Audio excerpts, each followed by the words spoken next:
Good morning, students. Do you know religions? Can you name some religions?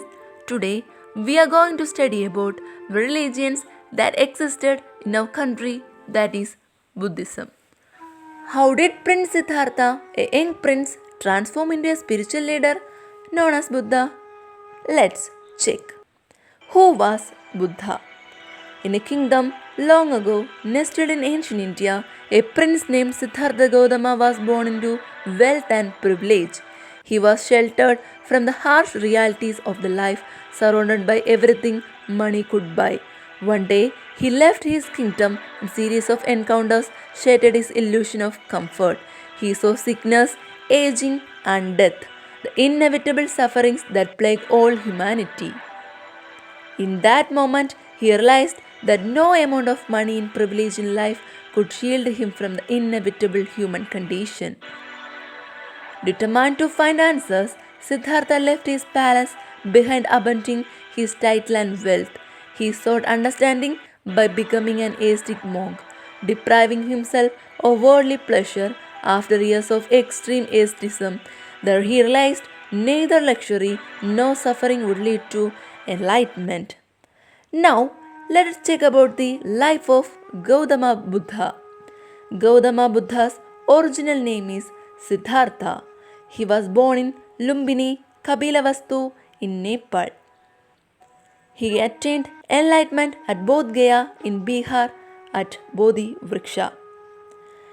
And he delivered his first sermon at Sarnath and attained Nirvana at Kushinara. Then let us explore the Buddha's teachings and principles.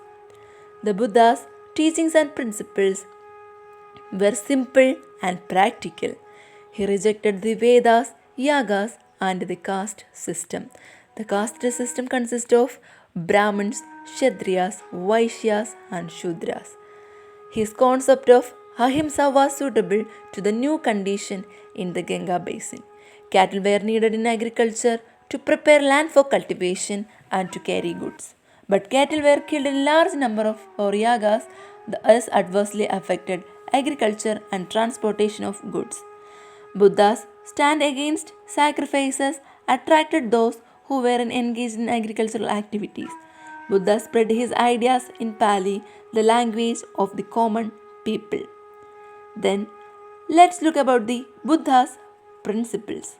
The first principle of Buddha is life is full of suffering, sorrow, and dissatisfaction.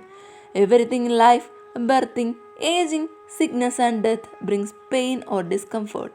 Even pleasure is temporary and lead to suffering when it ends. And the second principle is it means that cause of all suffering is desire or craving, the constant wanting for pleasure, position, or existence. This attachment and greed lead to sorrow and dissatisfaction. The third principle is it means that suffering can end if we give up desire, attachment, and ignorance.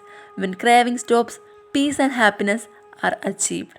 And the final and the fourth principle is it means that there is a path to end suffering called the Noble Eightfold Path, which teaches how to live a balanced and moral life through right actions, thoughts, and mindfulness. Then, what is stupas? Stupas are the building built on the sites where the physical remains of the Buddha or object used by the Buddha were buried.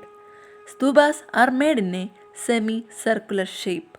They are rich in carvings. Sanji and Sarnath are the famous stupas. The Sarnath stupa is situated in Uttar Pradesh and the Sanji is situated in Madhya Pradesh. Then, what is Sanghas? Who were known as the Sanghas?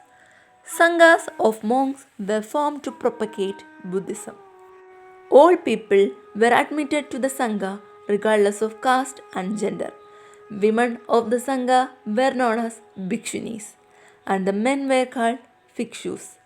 Decisions were made in the Sangha through discussions and majority opinion of the monastic order. Thus, just a river flows into the ocean and becomes one. A person becomes a member of the Buddhist Sangha, that person loses his or her caste rank, and family. Later, Buddhism split into Mahayana and Hinayana. The followers of Mahayana worshipped Buddha as God. Buddhism has made many contributions to the culture of India. The working of the Sangha helped to inculcate the sense of democracy and the values in the society. Let's conclude the Buddhism.